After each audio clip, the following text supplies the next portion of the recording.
Rhode Island. Madam President, is the Senate presently in a quorum call? We are. May I ask unanimous consent that that quorum call be vitiated? Without objection. Thank you, Madam President.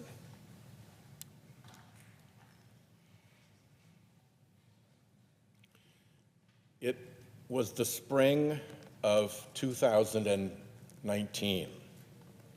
Public and media interest in Special Counsel Robert Mueller's report into Russia's election interference operation reached a fever pitch. There had been a steady drip, drip, drip of reporting on the Trump team's cozy and peculiar relationship with Russia since his surprise election victory in 2016. Ahead of the Mueller report's release, Trump's Attorney General, Bill Barr, issued a letter to Congress purporting to summarize the report's findings. The letter declared that Russia and the Trump campaign did not collude to steal the election.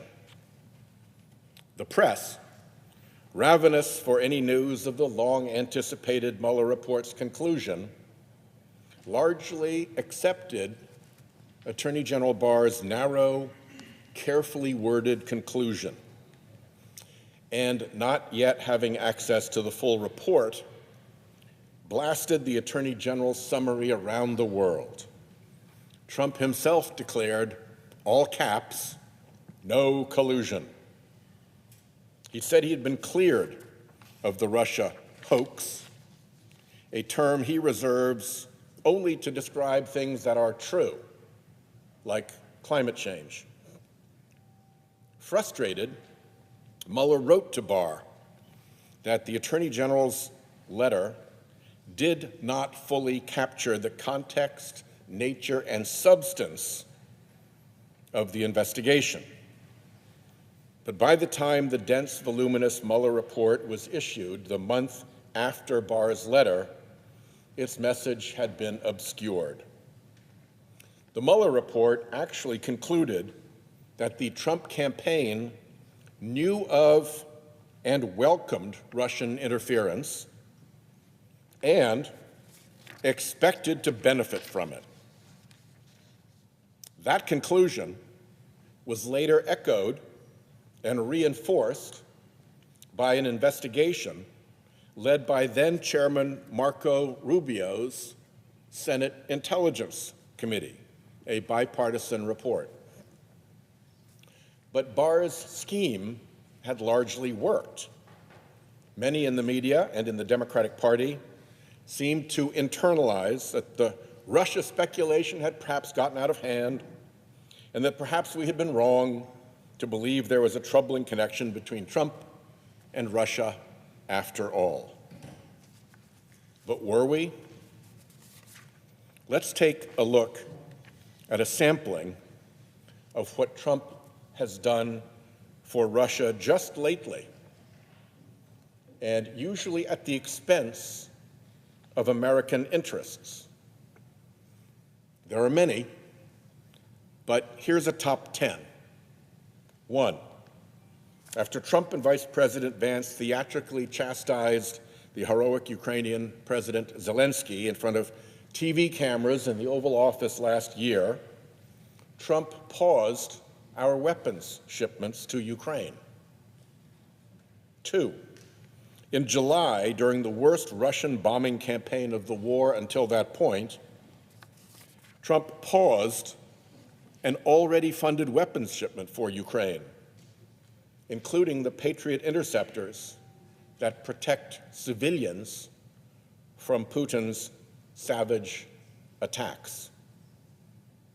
3, that same month, Trump's Treasury Department stopped imposing new sanctions and closing sanctions loopholes, effectively allowing dummy corporations to send funds, chips, and military equipment to Russia. Leaked phone calls for Leaked phone calls show that White House envoy Steve Witkoff and Putin envoy Kirill Dmitriev have worked together closely behind the scenes on a peace deal favorable to Russia. 5, last summer, Trump rolled out the presidential red carpet for the Russian dictator on American soil, with a summit in Alaska that yielded, unsurprisingly, no gains toward ending the war in Ukraine. 6, Trump's vice president traveled to the Munich Security Conference last year to parrot Russia's anti-Western talking points, pushed by right-wing groups that Putin has long funded and used to create political strife in Europe. 7, Trump installed Russia apologist Tulsi Gabbard as his director of national intelligence, much to the glee of Russian state media. 8, upon the confirmation of Trump's Attorney General Pam Bondi, the Department of Justice shuttered its anti-kleptocracy work that had successfully targeted Putin's Russian oligarchs. 9, late last year, Trump unveiled a new so-called national security strategy, which abandoned traditional alliances in Europe and favored a transactional foreign policy that the Kremlin praised as, quote, largely consistent with Moscow's vision and desires. And 10, the Trump administration is even paving the way for Russia's return to global sports competition, ending its isolation in those arenas in the wake of the hostile Ukraine invasion and state-backed systemic doping programs in Russia. That's a top 10, but the list goes on. If Trump were purposefully doing Russia's bidding, it is hard to see what he would be doing differently. It's the most powerful nation in the world. Russia is a weak, corrupt regime. My old friend Senator John McCain used to say that Russia is a gas station run by gangsters with an army. It doesn't make sense that the President of the United States, who insists on being dominant in essentially every relationship, is so submissive to one person, and that one person is Russia's dictator, Vladimir Putin. So what is it about Trump and Russia? And could it have any connection with Trump's close friendship with the deceased pedophile Jeffrey Epstein? Much about Epstein remains unknown. But the survivors who have come forward and the millions of emails released through the bipartisan Epstein Files Transparency Act have shed some light on the operation of the late financier's global pedophile ring. And over, it touches Russia. When recently asked by a reporter about the Epstein files, Trump said in part, "It's just a Russia hoax." Again, hoax, the word he uses for when something is true. But the most telling part is that Trump's mind, asked about Epstein, immediately went to Russia. Russia, Russia, Russia. I should start by pointing out that Epstein's ties to foreign intelligence may never be fully known. It's a murky world. He had links to officials in the United States, Russian and Israeli governments, and many others. But it's worth looking at those ties to Russia, a nation so hostile.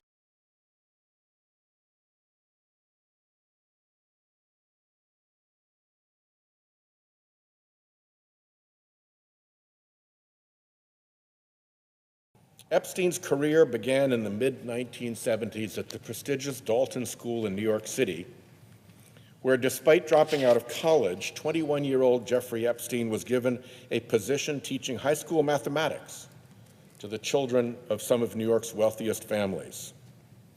Perhaps of note, the outgoing headmaster at the time of Epstein's hire was Donald Barr, the father of future Attorney General Bill Barr, and a former intelligence officer during World War II. The elder Barr was known for making unconventional hires at Dalton. After a couple of years, Epstein was able to leverage the elite connections he made at Dalton to a job at Wall Street investment bank Bear Stearns, where he rose quickly through the company. However, after getting caught fabricating his resume, using the company credit card on expensive gifts for his girlfriend, and ultimately providing privileged stock information to a girlfriend, among other unscrupulous behaviors, Epstein called it quits and started his own financial firm. Those early scams were just the start. Shortly thereafter, Epstein fell in with a wealthy man named Douglas Leese, a British defense contractor with connections in the arms industry and the British government. During this period, Epstein would tell people he was a bounty hunter who tracked down hidden money. According to Stephen Hoffenberg, a former business mentor of Epstein's, who went to prison for a massive Ponzi scheme that he later said Epstein had designed, Leese introduced Epstein to Robert Maxwell. Ghislaine Maxwell, who became Epstein's girlfriend and sex trafficking accomplice after her father's death, was Robert Maxwell's favorite daughter, and he involved her deeply in his work. An opportunist in pursuit of wealth, the Czechoslovak-born Robert Maxwell had complex, shifting ties to British, Soviet, and Israeli intelligence. Initially bankrolled by MI6, he accepted secret payments from the KGB through his Soviet-friendly publishing company, and was the rare individual who traversed both sides of the Iron Curtain. In 1992, the British newspaper, the Sunday Express, wrote that a secret document signed by the head of the KGB months before Maxwell's death at sea showed that Maxwell was a political and intelligence asset for the Soviet Union. The newspaper claimed that the document indicated Soviet leadership had instructed the KGB to protect Maxwell's reputation and business activities.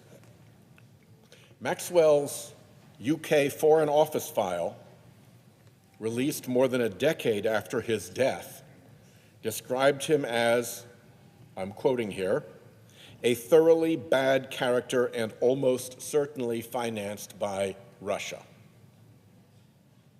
Journalist Vicky Ward wrote the following in Rolling Stone magazine in 2021.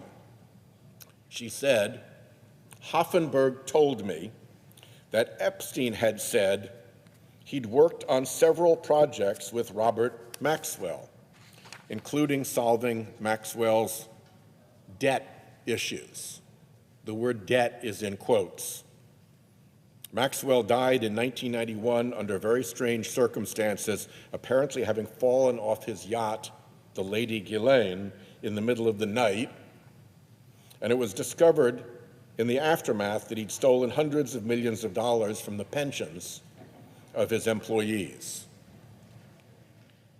The story continued. Epstein had also told Hoffenberg that via Maxwell and Lease, he was involved in something that Hoffenberg described as national security issues, which he says involved blackmail, influence trading, trading information at a level that is very serious and dangerous. The story concluded, 4 separate sources told me on the record that Epstein's dealings in the arms world in the 1980s had led him to work for multiple governments, including the Israelis. End quote. Epstein's strategies for making money and working intelligence contacts seem to have some similarities to Robert Maxwell. For the record, Epstein, a profligate liar, once told Ward that he never met Robert Maxwell or Lease.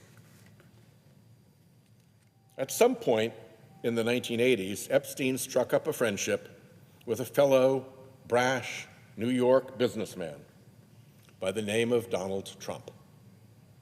Author Michael Wolff has said of Trump and Epstein, they shared everything. They shared their airplanes.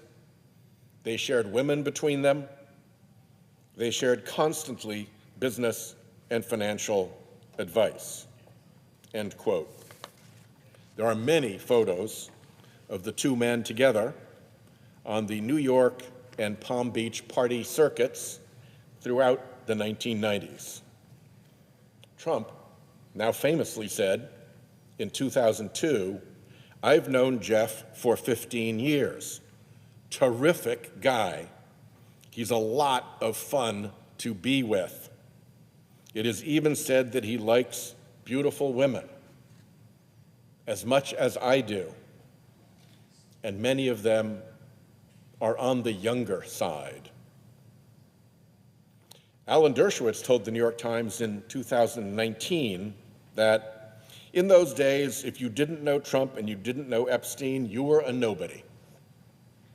Dershowitz is the well-known lawyer who served both on Epstein's defense team when he was charged with having sex with minors back in 2006, and on Trump's impeachment defense team in 2020.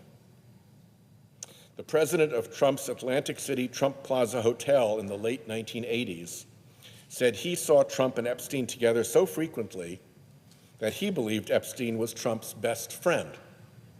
That same man described an incident where Trump brought Epstein and a 19-year-old girl to the casino gaming floor.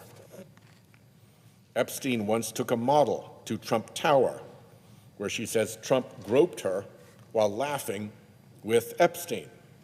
She remarked that it seemed like a twisted game between the two men.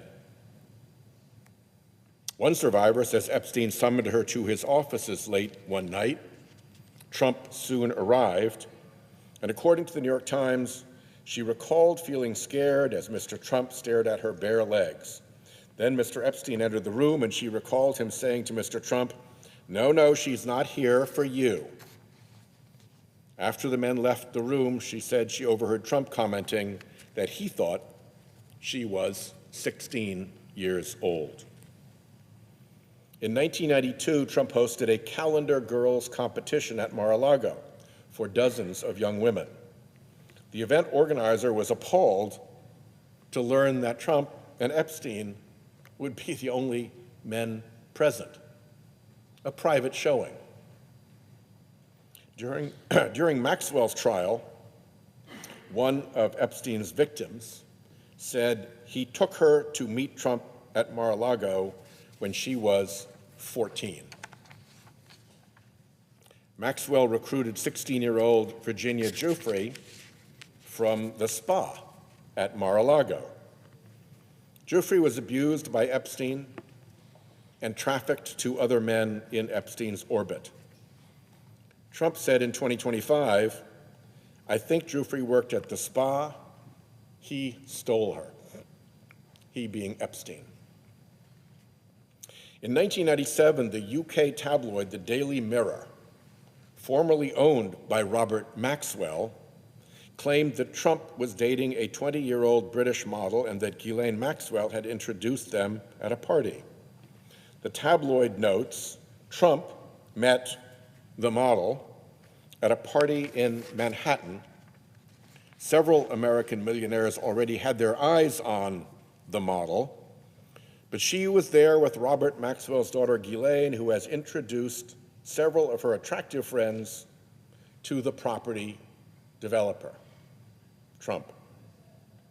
According to the Mirror, after their meeting, Trump flew Madam Maxwell and the model south to the Sunshine State, where they enjoyed a happy weekend together. When they returned to New York, the model was installed in one of Donald's many apartments there.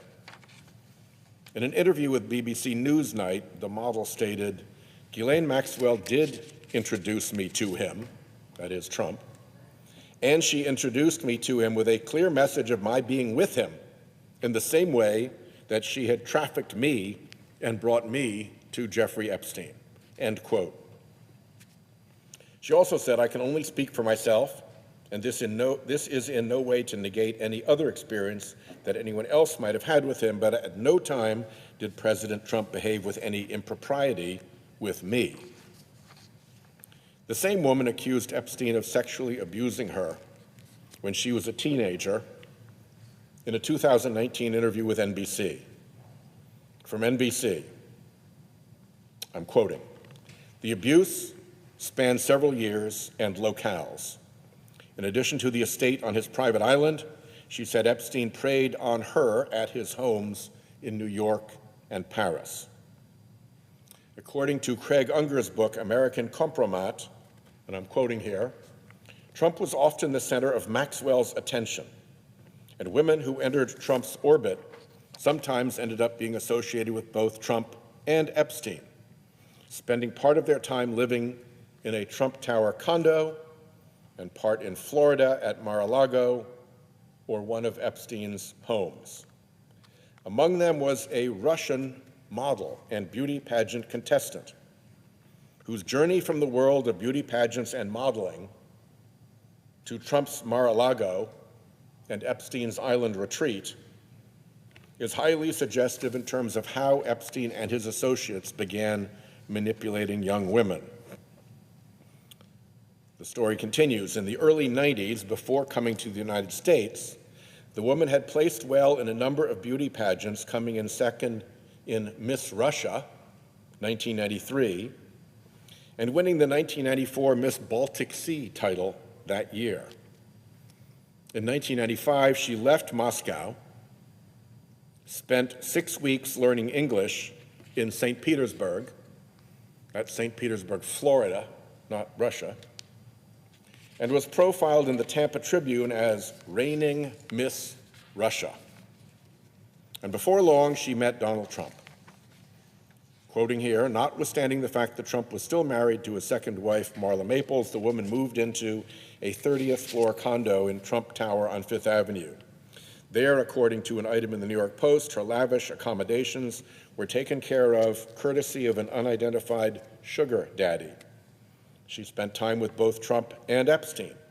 Flight logs released by a federal judge in New York in 2019 showed that in February 1999, the woman, then 27, flew on board Epstein's Gulfstream, the so-called Lolita Express, with Maxwell and Prince Andrew from Epstein's Little St. James, AKA Pedophile Island, back to Florida." End quote. Trump has tried to distance himself from his former friend, the monstrous pedophile who is believed to have abused at least 1,000 women and girls. It's worth taking a look at how the friendship between Trump and Epstein allegedly soured. There are varying accounts as to whether Trump ever banned Epstein from Mar-a-Lago over his recruitment of spa workers from the resort. But we know the falling out was at least in part related to a bidding war between Trump and Epstein over a Palm Beach mansion in 2004. Trump won and purchased the property for $41.3 million. Just 4 years later, and after modest renovations, Trump sold the mansion to billionaire Russian oligarch Dmitry Rybolovlev for $95 million. At the time, it was reported to be the most expensive residential property sale in United States history. Pretty stellar investment for Mr. Trump.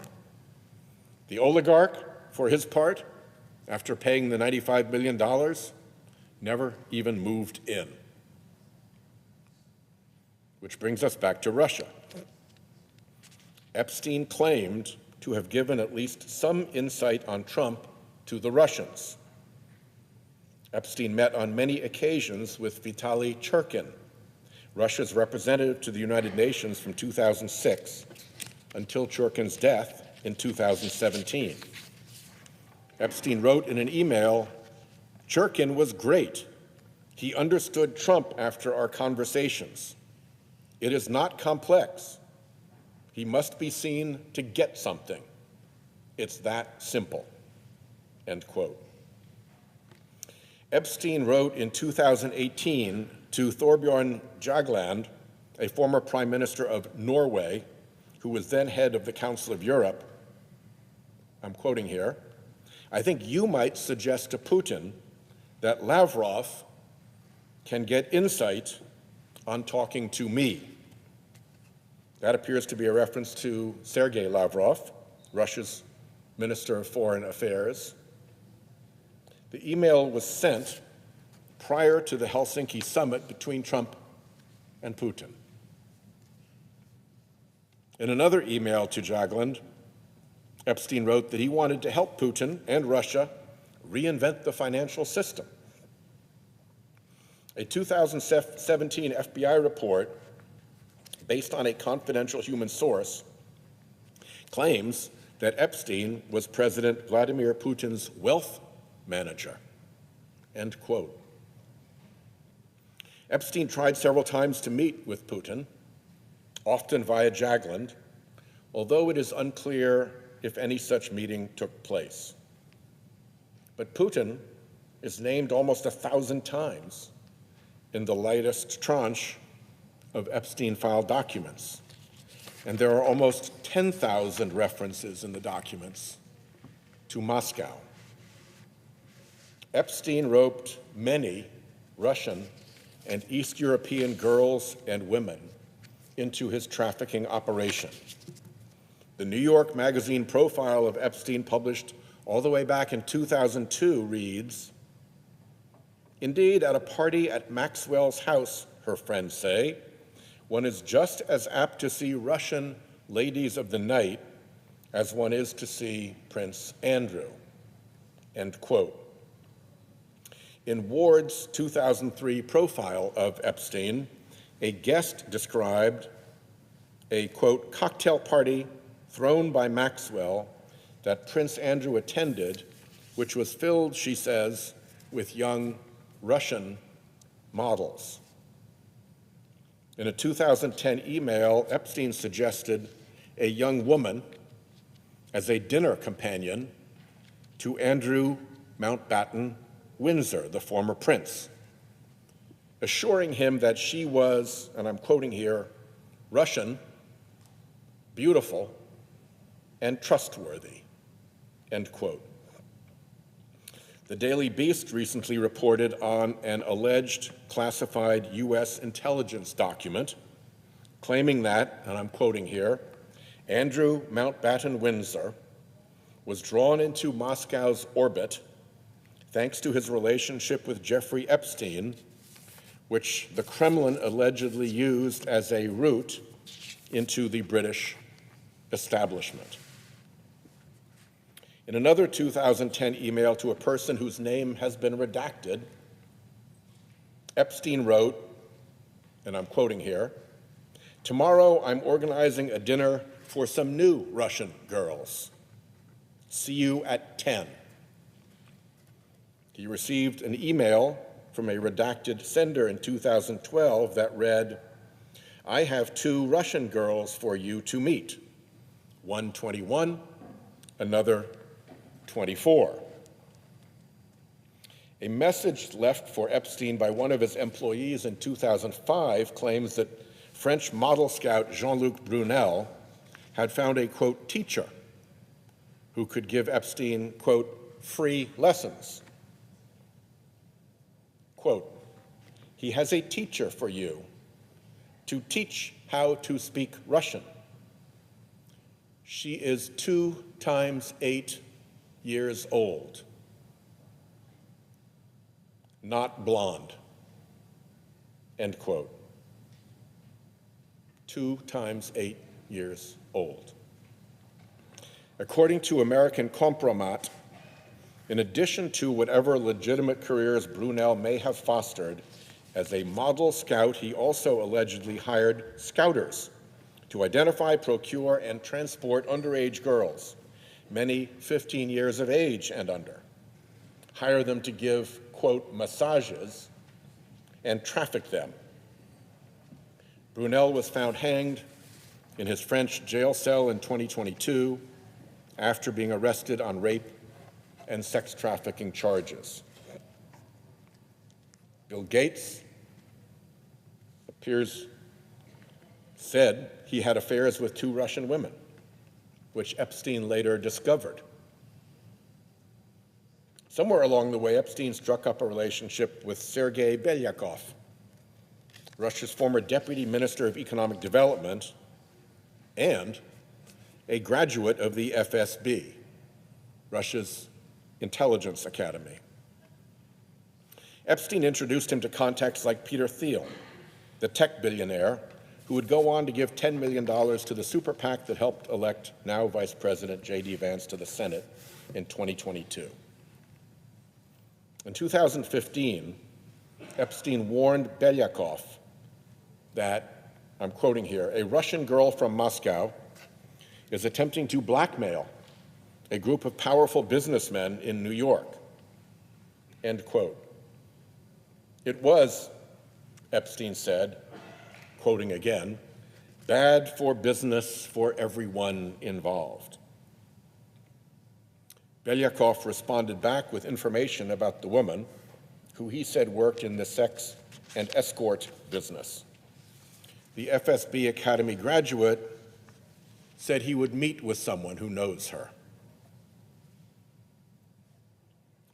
The following year, Belyakov told Epstein that he had a new position at the Russian Direct Investment Fund, the Russian Sovereign Wealth Fund headed by current Putin envoy Kirill Dmitriev, the same guy who was caught in those friendly leaked phone calls with Steve Witkoff that I mentioned earlier. Masha Drakova, a former spokesperson for Nashi, the pro-Kremlin youth movement, was in regular touch with Epstein in the last couple of years before his death in prison. She was ostensibly helping Epstein with his public relations. According to the Washington Post, she was, quote, the subject of the 2011 documentary Putin's Kiss, whose title refers to a widely publicized awards ceremony in which she received a medal from Putin and spontaneously kissed him on the cheek, end quote. In a 2017 email, Drakova asked Epstein to connect her with adequate Russian oligarchs. The Post reported in 2022 that her fundraising pitches highlighted her ties to wealthy Russians, although Drakova denied writing those emails and said she did not receive Russian funding. Epstein advised Drakova as she launched her Silicon Valley venture capital firm. and she introduced Epstein to the contacts she had made in the tech world. In one emailed interaction in 2017, Drokova, after claiming to meet billionaire Jeff Bezos, tells Epstein she is, quote, trying to understand what she is not understanding about him, end quote. Epstein writes back that Bezos is, quote, smart, funny, and visionary. He's a very nice person, probably, mistyped, but obviously means probably, the best in the valley among the bees. The files also indicate that Epstein had dealings with Oleg Deripaska, a Russian billionaire who the Treasury Department has identified as a money launderer for Vladimir Putin. Deripaska also cultivated a friendship with Peter Mandelson, a senior figure in Britain's Labour Party. It appears that Mandelson tried to use Deripaska's contacts to acquire a last-minute Russian visa for Epstein in 2010. Correspondence also shows Epstein's assistant trying to set up a meeting for Epstein and Deripaska in Moscow or Paris. There's also audio of Epstein advising then Israeli Prime Minister Ehud Barak to have dinner with Putin to line up work after he leaves government. There is at least one itinerary for a lengthy trip across Russia and photos of Epstein and Ghislaine in what is believed to be Russia, including with people who appear to be Russian soldiers. Umar Jabrailov, a former Russian senator who committed suicide in recent days, described Maxwell as a soulmate. Epstein had a series of Russian visas between 2011 and his death in 2019. Epstein's crimes left a long money trail, and that trail winds back to Russia. Ranking member of the Finance Committee Ron Wyden has doggedly sought the truth about Epstein's transactions with Russian banks and Eastern European entities. One suspicious activity report, filed by J.P. Morgan Chase after Epstein's death, shows that between 2003 and 2019, Epstein conducted 4,725 wire transactions totaling over $1 billion, and that's just one bank. Epstein used multiple banks. According to J.P. Morgan Chase, the wire activity was flagged for the suspicious activity report for being, and I quote, consistent with alleged sex trafficking of minors and for involving, quote, the high-risk jurisdiction of the Russian Federation, end quote. CNN notes that 2 accounts, including in the suspicious activity report, were linked to now sanctioned Russian banks Alfa Bank and Sberbank. Also named in the suspicious activity reports, Maxwell, associated entities like Brunel's MC2 Model Management, and various women and girls. Let's go back to the journalist Vicky Ward.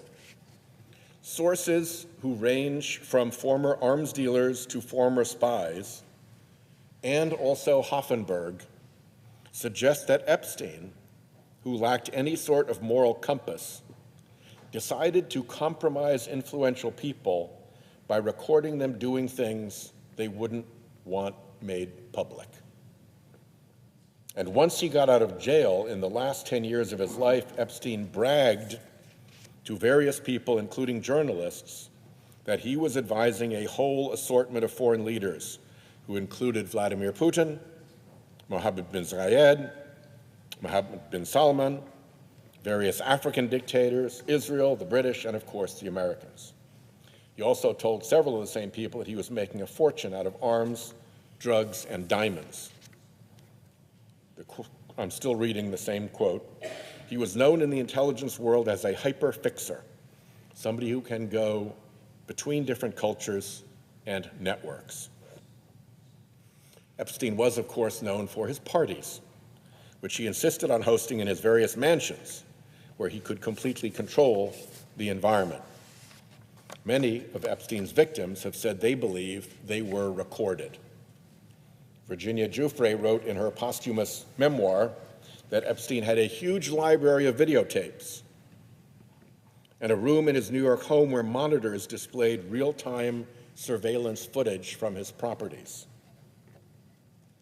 Quote, he explicitly talked about using me and what I'd been forced to do with certain men as a form of blackmail, so these men would owe him favors, she wrote. Another survivor said Epstein once walked her through his mansion, pointing out pinhole-sized cameras. He boasted that they were in every room. According to Epstein's emails, in 2014, he directed a staffer to procure hidden cameras, which were installed in tissue boxes. The New York Times obtained photos of the interior of Epstein's New York mansion, which show a camera installed near the ceiling of the master bedroom and another along the molding of an adjoining room. The Times also spotted cameras near a suite of bathrooms on the same floor as Epstein's bedroom. When police searched his Palm Beach home in 2005, they, quote, located two covert, hidden, close cameras, end quote. Both cameras were located inside clocks, one by a desk and the other in the garage. It's worth noting that Epstein often seemed to get tipped off in advance as to when the Palm Beach police would be dropping by. Epstein is said to have once told an ex-girlfriend, I collect people, I own people, I can damage people. The disgraced financier Hoffenberg allegedly claimed to the National Enquirer in a final account before his death that, quote, wherever Epstein was entertaining, he and Ghislaine were taping. That report was only released last summer, as Hoffenberg had asked the Enquirer not to publish his comments until 3 years after his death. According to the Daily Beast, the former U.S. Attorney for the Southern District of Florida, Alex Acosta, is once said to have claimed Epstein, quote, belonged to intelligence, and that the decision to let him off easy in 2008 was made above his pay grade. The Prime Minister of Poland, a country that has extensive experience with Russian intelligence operations, has opened an investigation into potential links between Epstein and Russian intelligence.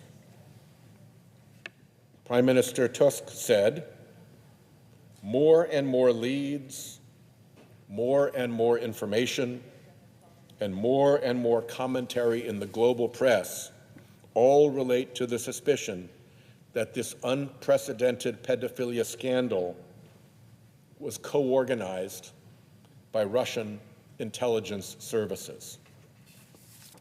According to alleged anonymous intelligence sources published in the British tabloid The Daily Mail last month, some believe, and I'm quoting here, Jeffrey Epstein was running the world's largest honey trap operation on behalf of the KGB when he procured women for his network of associates, end quote. I want to stress that we don't have answers here. Epstein was an inveterate liar and a criminal who often sought to exaggerate his own power and influence. And the Epstein files need to be viewed through that lens. He could have been working with an intelligence agency or several intelligence agencies. He could have just been what the Russians call a useful idiot. We may never know. What we do know is that a significant number of powerful men, our current president, some of his cabinet secretaries, tech billionaires like Elon Musk, Bill Gates, and others were very mixed up with Epstein at different times. And Epstein seems to have been very mixed up with Russia. We also know that there is a cover-up afoot at the Department of Justice. The MAGA Department of Justice is trying to shield Trump from something in the Epstein files. We know that documents in the files about President Trump that should be released have not been released. The missing files, first discovered by independent journalist Roger Sollenberger, are alleged to detail claims by an Epstein accuser who said she was also sexually assaulted by President Trump when she was a young teenager. One of the great forces that Washington runs on is normalcy bias. It's often in the interest of the bureaucratic establishment to look skeptically towards outlandish or extreme stories, because in most cases the truth is more ordinary than what may first appear. What I've done here today is lay out the facts as documented by the many brave survivors who have come forward at great personal risk, as well as by the many journalists who have tried and continue to try to get to the truth. As a lawyer, I know that you can prove cases with circumstantial evidence. You don't always need the smoking gun. Here, we have links with Russia, girls from Russia, money from Russia, people from Russia, deals and transactions with Russia, contacts with people with Russian intelligence, news reports exploring contacts with Russia, and an official investigation from the government of Poland into an Epstein-Russia connection. Sometimes, with a little imagination, you have the chance to see what's right in front of your face. And Mr. President, I'd like to ask unanimous consent that this document, which is a bibliography of all of the sources that I quoted from in this speech, to be made a part of the record and appended at the conclusion of my remarks. Without objection, then, I yield the floor and note the absence of a quorum. Clerk will call the roll. Ms. Alsop Brooks.